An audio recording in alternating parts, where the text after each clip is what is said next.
ಇರುವೆನಮ್ಮ. ಇಲ್ಲ ಮಗು ಉಮೇಶ್, ಆ ನಿನ್ನ ಅಜ್ಜ ಅರ್ಥಾರ್ಥ ನನ್ನ ತಂದೆಯನ್ನು ಕರೆಯಲಿಕ್ಕೆ ಹೋದರೆ ಹುಟ್ಟಿನ ಮನೆ ಬಿಟ್ಟು ಬರುವುದಿಲ್ಲವೆಂದು ಖಡಾಖಂಡಿತವಾಗಿ ಹೇಳಿಬಿಟ್ಟನಪ್ಪ ನನ್ನ ತಂದೆ.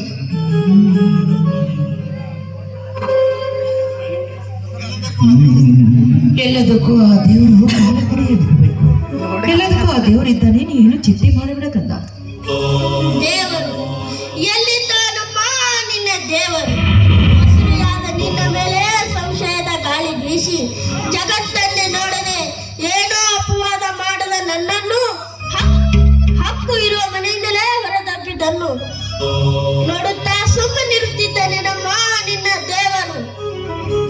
ಯಾರೋ ದುಡಿದಿಟ್ಟ ಆಸ್ತಿಯನ್ನು ತನಗೆ ಬೇಕಾದಂತೆ ಉಪಯೋಗಿಸಿಕೊಂಡು ಹೊತ್ತು ಬೆಳೆಸಿಕೊಂಡು ಹಂಸ ತೂಕ ತಲ್ಪದ ಮೇಲೆ ಮಲಗುವ ಈ ನನ್ನ ಚಿಕ್ಕಪ್ಪನಿಗೆ ಸುಮ್ಮನೆ ಬಿಡುತ್ತಿದ್ದಾನೆ ನಮ್ಮ ನಿನ್ನ ದೇವರು.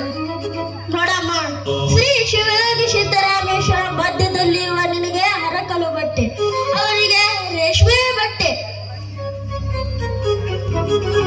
ದುಃಖಿಸಿದರು ಕಂದ, ದುಃಖಿಸಿದರು.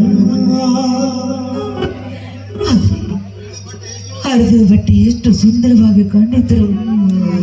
ಅವರು ಕೇವಲ ಮಾತ್ರ ಬಟ್ಟೆ ಅಲ್ವೇ ಕಂದ.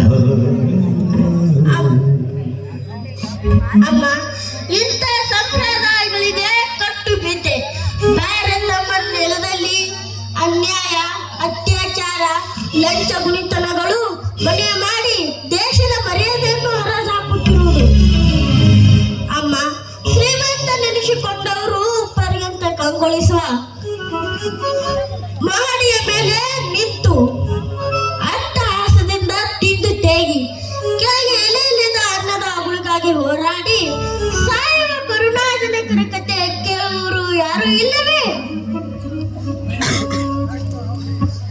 ಉಮೇಶ್, ಮಹಾಭಾರತದಲ್ಲಿ ಶ್ರೀಕೃಷ್ಣನು ಅರ್ಜುನನಿಗೆ ಧರ್ಮೋಪದೇಶ ಮಾಡುವಾಗ ಕರ್ಮಣ್ಣಂ ವಾದಿಕಾರಸ್ತು ಮುಗಲೇಶು ಕದಾಂಚನ ಎಂದು ಹೇಳಿದರು. ಫಲಾಫಲ ವಿಚಾರಿಸದೆ ಕಾರ್ಯ ಮಾಡು, ಮುಂದೆ ಅದರ ಫಲ ಸಿಕ್ಕೇ ಸಿಗುತ್ತದೆ ಎಂದು.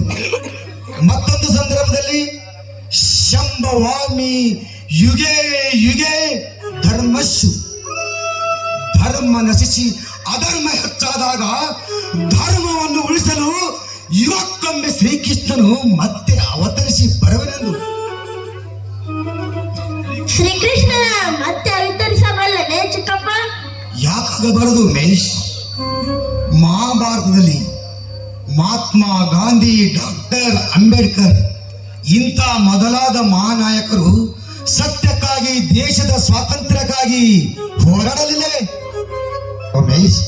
ಆದರೆ ಗೋಮುಖ ವ್ಯಾಘ್ರಿಗಳು ಸಿಕ್ಕ ಸ್ವಾತಂತ್ರ್ಯದ ಫಲವನ್ನು ಬೇಕಾಬಟ್ಟಿಯಾಗಿ ಹಾಳು ಮಾಡುತ್ತಿದ್ದಾರೆ.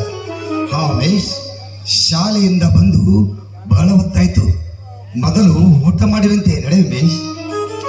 ಆಗಲಿ ಚಿಕ್ಕಪ್ಪ, ನಿಮ್ಮ ಇಚ್ಛೆಯಂತೆ ತಂದೆಯನ್ನು ಹುಡುಕಿ ತಂದು ಮುಂದಿನ ಕಾರ್ಯ ಕೈಗೊಳ್ಳುತ್ತೇನೆ. ಚಿಕ್ಕಪ್ಪ, ಈತನೇ ನನ್ನ ತಂದೆ ಎಂದು ಗುರುತು ಹಿಡಿಯುವುದು ಹೇಗೆ?